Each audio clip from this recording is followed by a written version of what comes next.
Donald Trump is the winner of this race and will return to the White House as this country.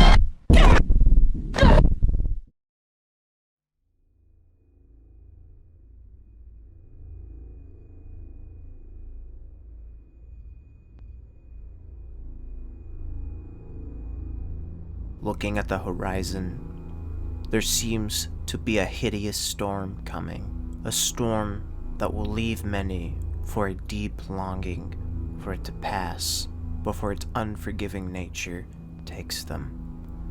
A storm that will bring on unbearable hardships, testing even the strongest of wills.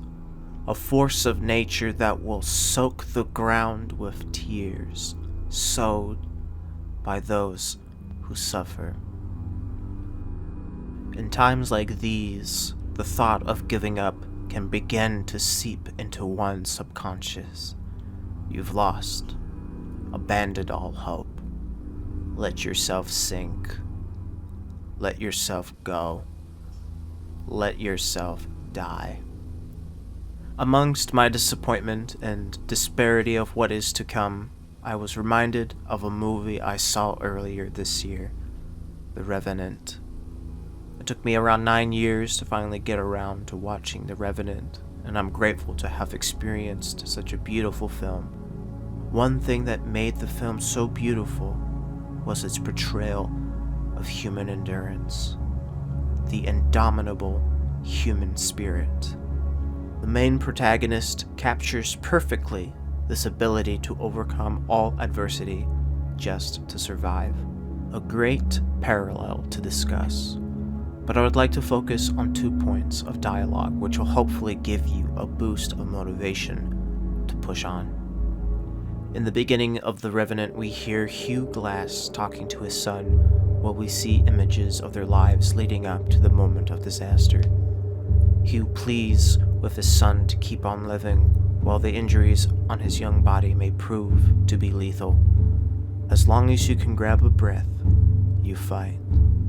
You breathe. Keep breathing. 2 seemingly vast different things. Something simple and automatic versus something difficult and costly. To breathe is to fight. To simply live is to fight. A mantra that will serve Hugh well throughout his story of vengeance and survival. But it will also serve us living our lives, especially in the next 4 years if things unfold to reveal atrocities that will be stained in our minds forever. With the fear of what may come due to people in power who are uninterested in your well-being, it would be very easy to simply give up. Lay down and rot away as life moves on. Do not lay down and rot away. Do not give them the satisfaction of your absence. Be present. Be persistent. Be relentless. Be alive. Breathe.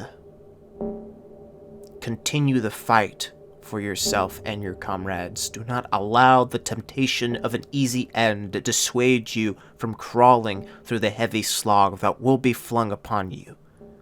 Keep fighting. Keep breathing. The second piece of rich dialogue comes from Hugh's deceased wife as he fights for his life.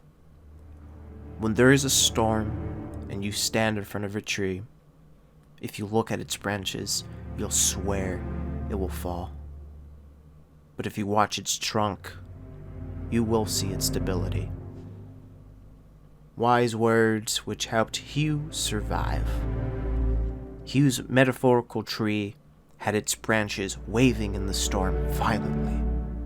Yet instead of allowing the branches to intimidate him, Hugh focused on the trunk, finding stability in the moment to allow him to fight on. In the same respect as the storm creeps ever so closer, we cannot allow the pushing and pulling of the branches to scare us away. We must stay firm and watch the trunk of the tree to see its integrity.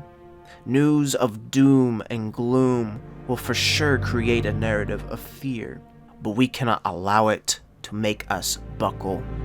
We must be bold even as things are looking bad. Focus on the trunk, not the branches. When it comes down to it, you will either experience nothing in the next 4 years, or you will experience hell on earth. Whatever the case may be, do not go into the new year defeated. Go forth, ready to hold your ground. Live your life uninterrupted by poor decisions made by men in power. Live your life well. Do not let them take your humanity.